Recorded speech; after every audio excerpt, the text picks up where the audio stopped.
Swiftly on the beat. Ang sipag magtututulog, kaya pita ka puyat. Imbis magbanat ng buto, nagunat ng butong may kasamang ikab. Ganong katamad, sabay-abasa ka magaling, magabang na malalaglag. At nagtataka ka pa kapag sabay sa mawala ka na nakakapkap.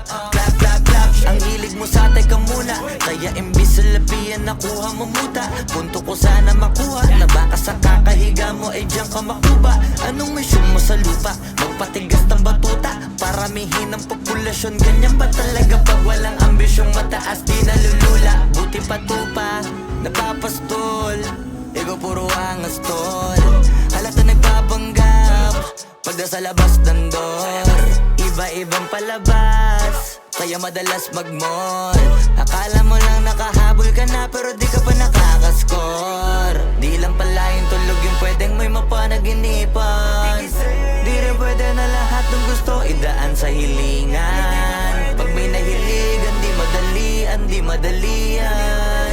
Ba't di pagigilan? Sige, ikay magpursige kasi di pa huli. Pero sa'yo yan nakadepende, di yun nakabase ka sa swerte. Di laging pa pwede na, yung pwede lang kung pwede nga. Isipin na walang bagay na hindi pwede. Siyempre, di araw-araw, 25 na Disyembre. Darating at darating ang peste, yan ang dapat mong pagandaan. Kasi buti pa yung leche, plano may plano kahit leche. Akala ko ayaw mo ng dilata, pero lagi ka nakahilata.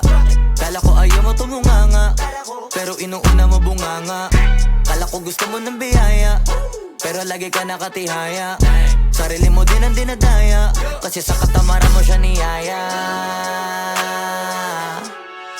Dapat kasi di ka pumapayag, ikaw din naman ang mahihirapan. Tsaka ikaw din ang manghihinayang sa masasayang. Hoy batugan, di ka pa mayaman, wala ka bang matabang wallet? Bakit di ka makabangon, baka bakal na mukha mo tapos unan mo naman magnet. Pahiga-higa lang sa higa, ang kala mabiyaya sa iyo ang kusang lalapit. Iba ka hanip, di nagpapanik. Sanay ka bang walang budget o sadyang wala ka lang target? Yung iba namang mga tamad ay meron din kakaibang mindset. Kaso lang hindi natin alam kung utak ba talaga nila ang ginagamit o gumagamit. Pag walang wala at pagkakailanganin sa patalim kumakapit. Pag walang arip, sige ang dali, sige ituloy mo pa pare hanggat hindi ka pa sumasabi. Sana malabanan mo sarili mo na sanay na puro kahingi. Alam mo naman siguro sa sarili mong hindi yan nakakabilib. Tapos siya pa yung galit sa'yo sa pilitan.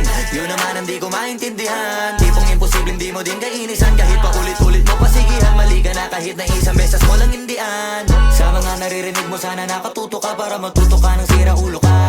Ang sakit mo nasa ulo kasi baka yung sakit mo nga ay nasa ulo na. Pag di ka kumilos ay hindi ka tutuka kapag hindi